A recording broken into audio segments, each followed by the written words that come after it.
Any chance you could?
Good evening. Welcome to tonight's bond hearing. If you'd please stand for the pledge. I pledge allegiance to the flag of the United States of America and to the republic for which it stands, one nation, under God, indivisible, with liberty and justice for all. All right, committee members requesting permission to speak on the topic regarding tonight's bond hearing are requested to complete a registration form prior to the hearing. All statements shall be directed to the presiding officer. No person may address or question board members individually. Any questions on personnel should be directed to the superintendent by contacting his office. No participant may speak more than once. Will be limited to 3 minutes and may not pass 3 minutes to another participant. First thing on the agenda is to adopt tonight's agenda. May I have a motion, please? Have a motion for Mr. Demeyer. Could I have a second? I'll second. Seconded by Ms. Smith. Any discussion on tonight's agenda? Since there's no discussion, all those in favor of adopting the agenda, please signify by saying aye. Aye. Opposed, nay. That motion will pass 5-0. And from here, I'm going to hand it over to Mr. Scott. Tim. We're lucky enough to have Tyler Leffelholtz back with us. He's going to go through what we've decided to do on our lease for 2026. Tyler, with that, I'll turn it over to you. Good evening. Thanks for having me back. As Mr. Scott said, I'm Tyler Leffelholtz with Baker-Tilly Municipal Advisors, and I'll be walking through the financial implications of the proposed project. I'll start off by showing you what your current outstanding debt looks like. And I handed all of you a presentation. So on page 2, you can see the detail of each of your outstanding municipal bonds. And I do want to point out that the unlimited first mortgage bond series 2016, towards the right hand of your page there, those are callable in January of 27. And in order to refinance those, you would have to do that within 30 days, within 90 days of when that happens. So if rates stay at where they are or drop between now and October of next year, you have a good chance and a good opportunity to refinance those bonds. And I think if they stay where they are today, we're looking at starting in 2027 savings of maybe $250,000 a year. So we'll keep our eye on that. We wouldn't be able to do that until next October, though. But just keep that in mind and keep it on our radar. The next page is visual of the outstanding debt. You can see that you have slightly dropping payments over the next several years. It's not dropping too much. And then 2031, there's a drop, 2032, and then they're all paid off in 2033. So what we have done is we've structured bonds to have lower payments at the beginning, first few years, and then gradually start to increase to minimize your levy and your tax rate impact of the bonds. The next page is just, it shows the difference between your unlimited 2016 bonds, which were approved by referendum, and the non-exempt bonds that are not approved by referendum. And you can see that in 2027, there is a slight increase to the unlimited bonds. But again, that difference, the jump from 26 to 27 is about $250,000. So if you do refinance the bonds, you could potentially level that out. The next page is just a calculation of your general obligation bonding capacity, which is 1/3 of 2% of your net assessed value based on your 2025 net assessed value, and then subtracting out your current outstanding debt leaves you with about $3.69 million in geo capacity. So anything you would issue above that would need to be a lease financing. Page 6 is a summary of what we have structured for a $6.6 million lease round bond. And the second line on there shows your estimated proceeds available for the project. That is a very conservative number. I know that seems like much lower than the 6.6, but it takes into effect, typically we would allow underwriters or banks to take up to 1% of par as a part of their bid. Now, the higher discount they take, the worse their bid is. So hopefully we would get less than 1%. And in the last few years, we haven't seen many discount bids. We've actually seen premium bids. So that's part of that. And then another part is if you want to keep your levy consistent with where it is today, we would be looking at potentially capitalizing some interest on the first payment, which would just mean taking some proceeds out of the bond and setting them aside to make part of your first interest payment. But again, that is also very conservative, and we're estimating that to be about 450,000. But again, there are ways around that. We're using conservative interest rates.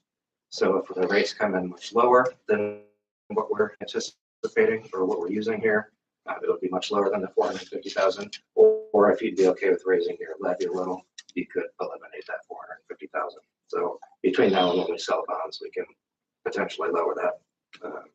That would be taken out of proceeds. They'd be repaid over a course of 10 years.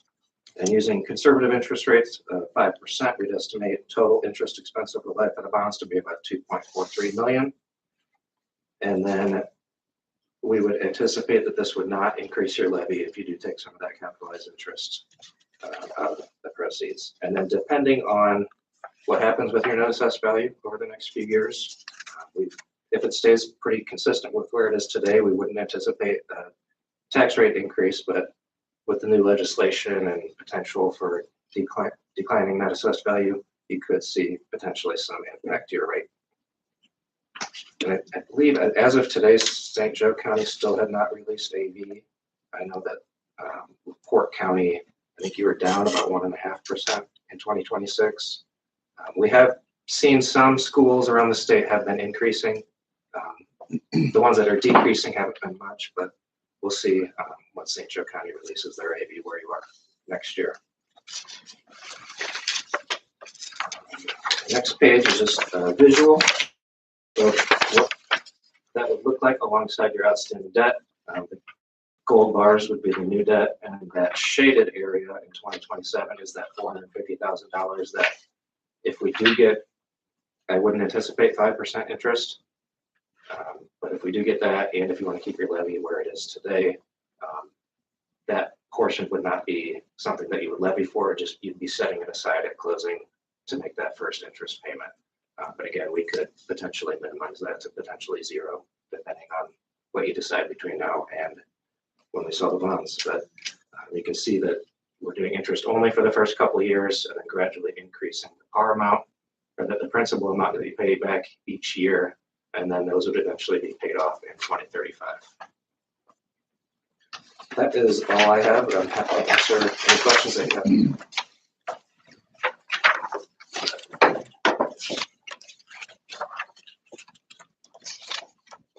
Maybe to clarify, the proposal, particularly page 6, illustrates that this particular approach, the debt service tax rate in this proposal would stay at that 0.1368, which is already the advertised, I believe the advertised debt service fund rate for as it is now. So this particular situation would not increase the tax rate. Right. And are you saying that that's what was advertised for 2026?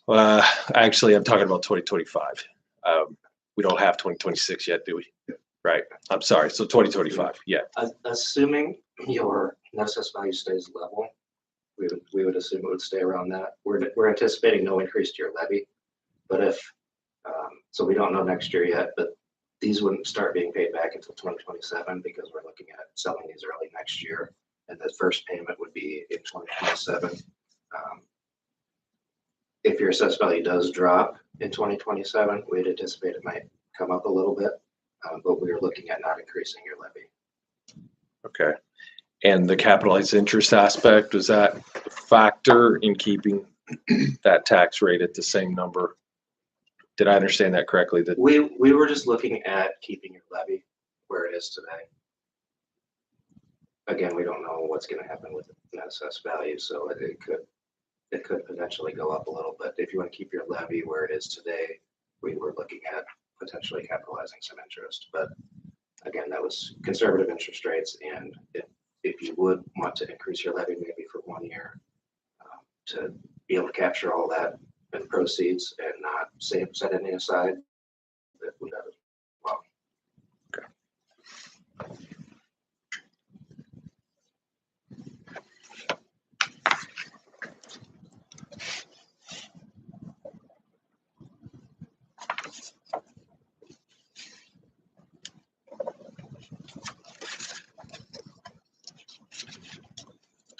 Right.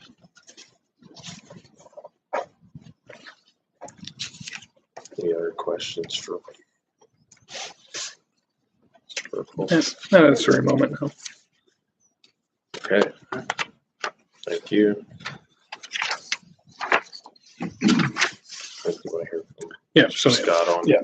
just some of the Yes. potential projects. yeah, so, yeah, if we can just go through, like Dr. White just stated, some of the potential projects that we are looking at doing with the monies that we are hoping to bring in.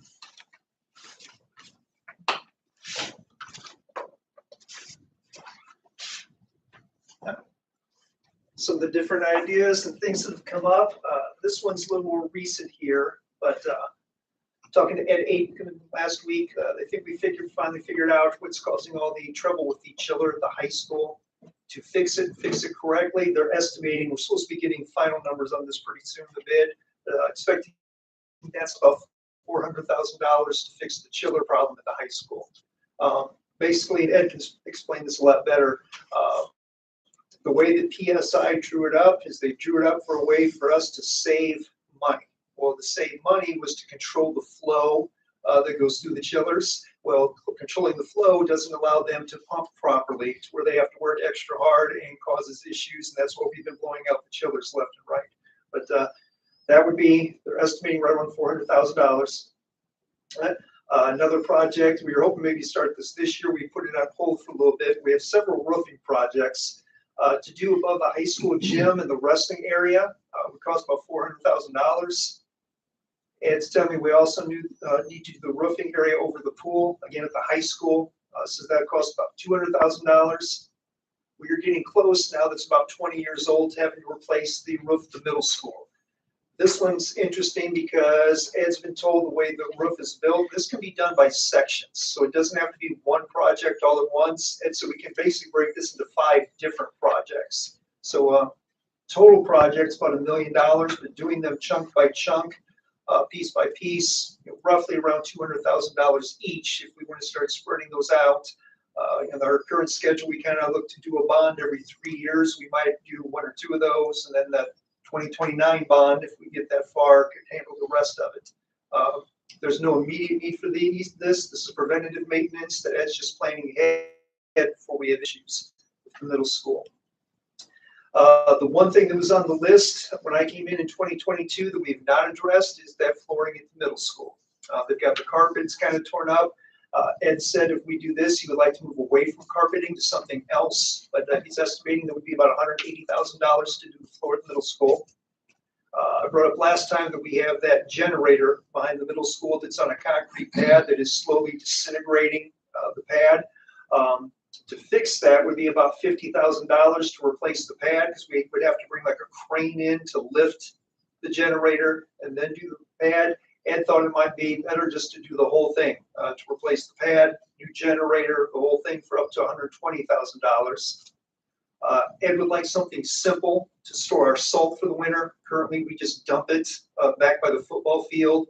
Afraid that if anybody, I wish I actually saw that, we just have salt sitting there, could be an issue. He just wants something simple with like 3 walls on the side and open that's covered that we can put the salt in. This is something we could probably handle out of operations, which is something that was on the list. Probably doesn't have to be used by the bond.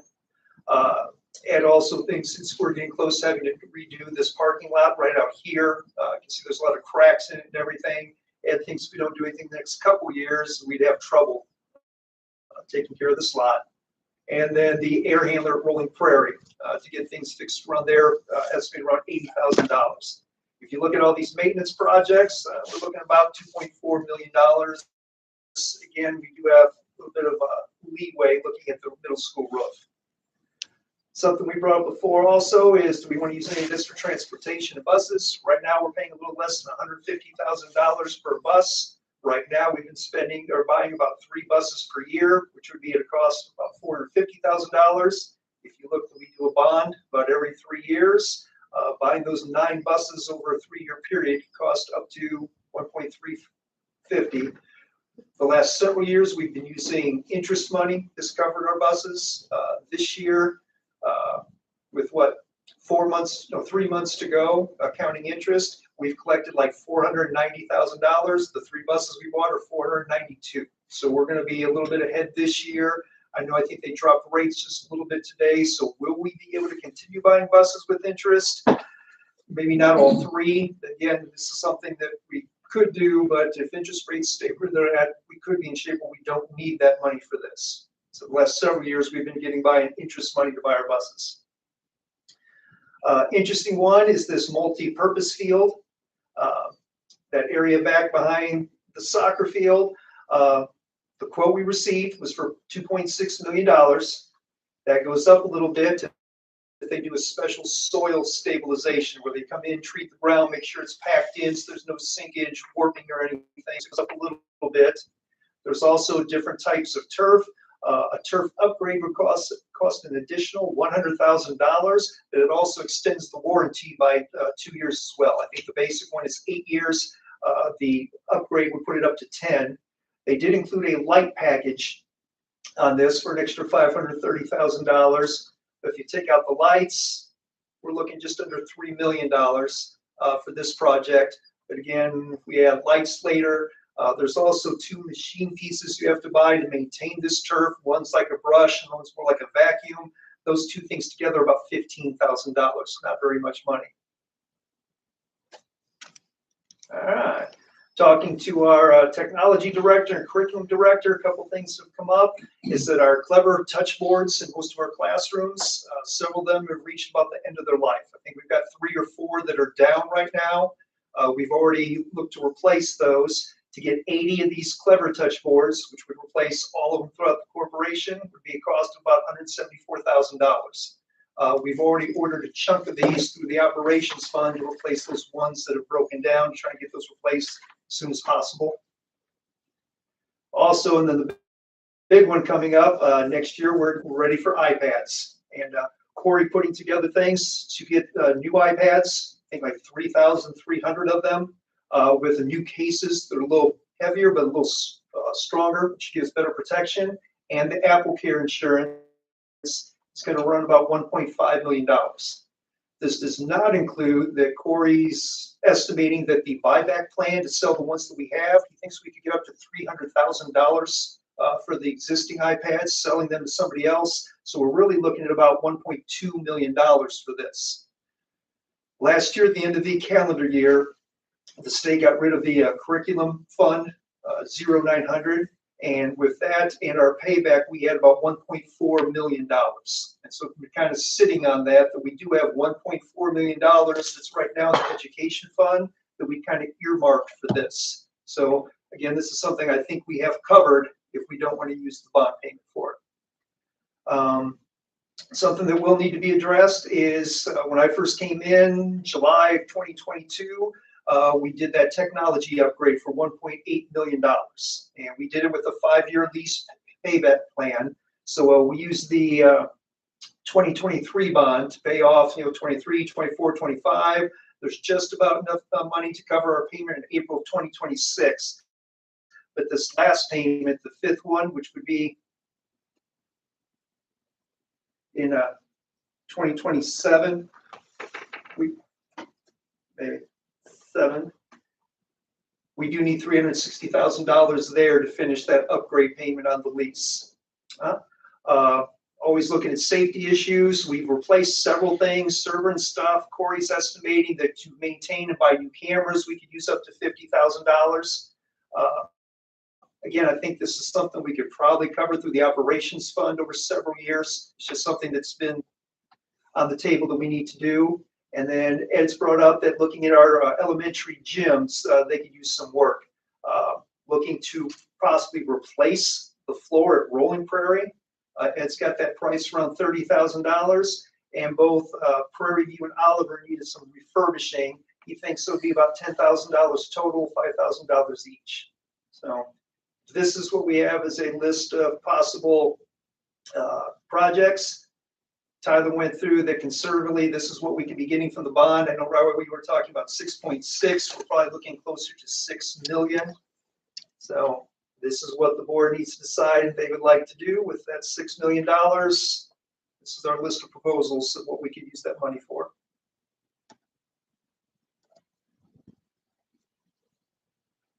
So what's it, how close is our total to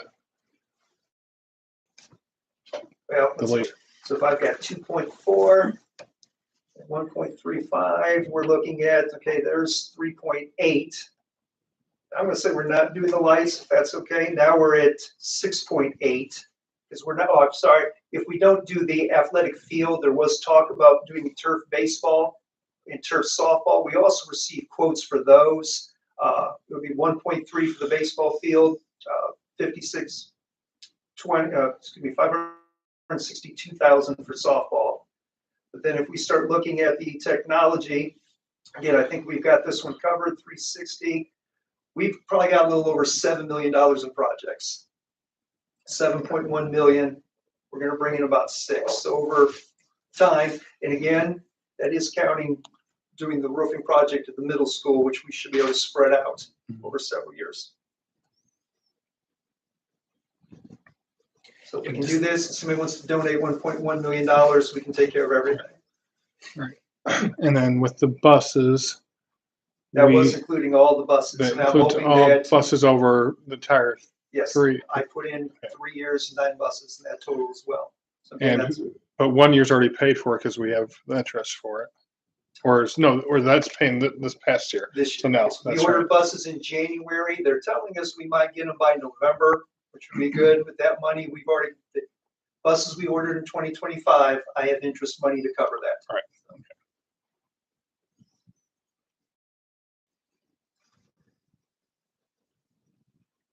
When you mentioned potentially 7 million projects, does that include the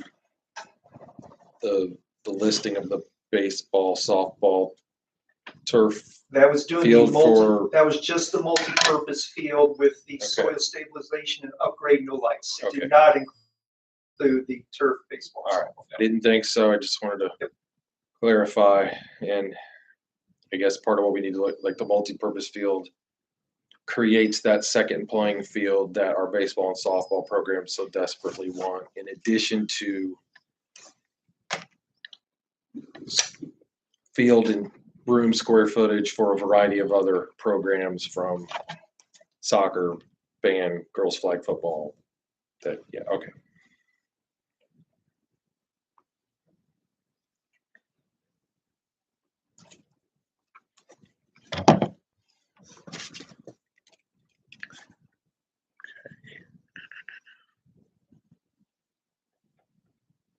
Tim, what's a turf upgrade? Is that like a better quality of turf? Yes, Okay, that's all that is. So okay. instead of getting the old school turf, this one's a little, I think it wears longer, basically. So Which is the 2-year warranty? Yeah. Okay. it's kind of like buying carpet. You know, you can get one with extra padding, one's a little nicer, so it's just the upgrade. Didn't they say maybe, trying to remember that, they suggested an additional 2 years with that piece, Yes. getting it up to around, was it around 15? Remember they mentioned They said 13. the warranty is like 8 for the basic, 10 Okay. for the upgrade. They said most places get like 12, 11 out of that. They said with the upgrade, taking proper care of it, they can get up to like 15 years.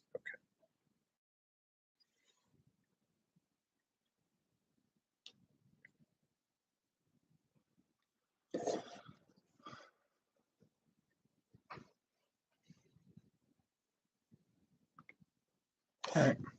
A lot to think about. Any other discussion questions or anything for Mr. Scott? All right.